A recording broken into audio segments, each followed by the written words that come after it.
আপনি কি ওই পায়ে শক্তি করে? হ্যাঁ এই পায়ে এতদিন আর এই যে দেখেন পায়ে ফাইতেই খারাপ। আসসালামু আলাইকুম ওয়া রাহমাতুল্লাহি ওয়া বারাকাতুহু। তো হচ্ছে উনি একজন প্রান্তিক খামারি। তো হচ্ছে যখন ওনার বাচ্চাটা হয়েছিল প্রসব তখন আসছিলাম।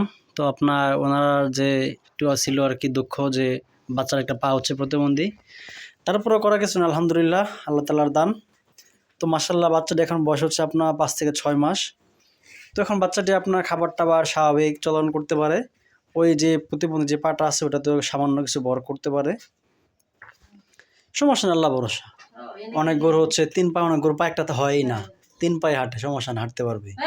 আমার ছেলে কয় মা তুমি এটা নিয়ে কেন টেনশন করে, এটা তো তোমার কপালও খুলতে পারে। এটা টেনশনে কিছু নাই। একটা উসিলাই চালাই হ্যাঁ অবশ্যই আল্লাহ তাআলার এই দান। কি করুন যে মানে কিছু করার নাই। করা কিছু না, খাবার-টাবার খাওয়ান, এমনি তার গ্রোথও ঠিক আছে, স্বাস্থ্যও ঠিক আছে। এমনি ওই কইছি না কয়টা যে আমি বাড়ি যাই, যে মনে করেন আমি সকালে আসছি নাই আর এই বাচ্চা কান্তাছে দিকে খাবার দিছে না, এখন খাবার দিব পানি দিব, মনে করেন ভুসি দেই, খাদ্য দেই, তারপরে ফালিশ বাঙ্গাইলেছি ফালিশ দেই, দিলে সন্ধ্যা একেবারে খাইলে। যাক মাশাআল্লাহ, খাওয়ার কোনো ইয়ে নাই।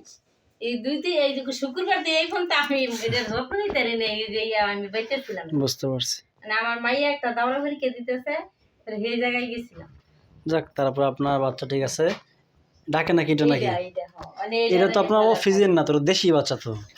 দেশি গাইয়ের, কিন্তু বীজ দিছে ইয়া। বুঝতে পারছি, এটা সমস্যা না, এটা তো ডাকবে তো, ওষুধ বড়ি খাওয়ান এর প্রয়োজন নাই। আমার ছেলে কয় মা থাকাই আরে না, এটা ওষুধ বড়ি খাওয়ান ডাকে আগে যাবে তো। এটা মানে একটাই চলবো না। হ্যাঁ এটা আপনার দেশি গরু, ওষুধ বড়ি খাওয়াতে ডাকবো, সমস্যা নাই। এটা আর ছেলে না করে মা থাকাই জামার দরকার নেই। মানে এখন এটা বীজ দিছি যে এস মাসের 30 তারিখে।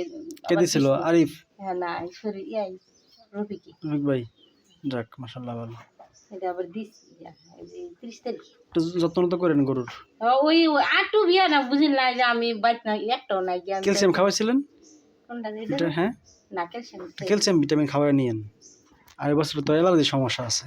হ্যাঁ এটা আর যে সমস্যা আছে, একটু যত্ন করবেন তাহলে ঠিক হয়ে যাবে। এলা মানে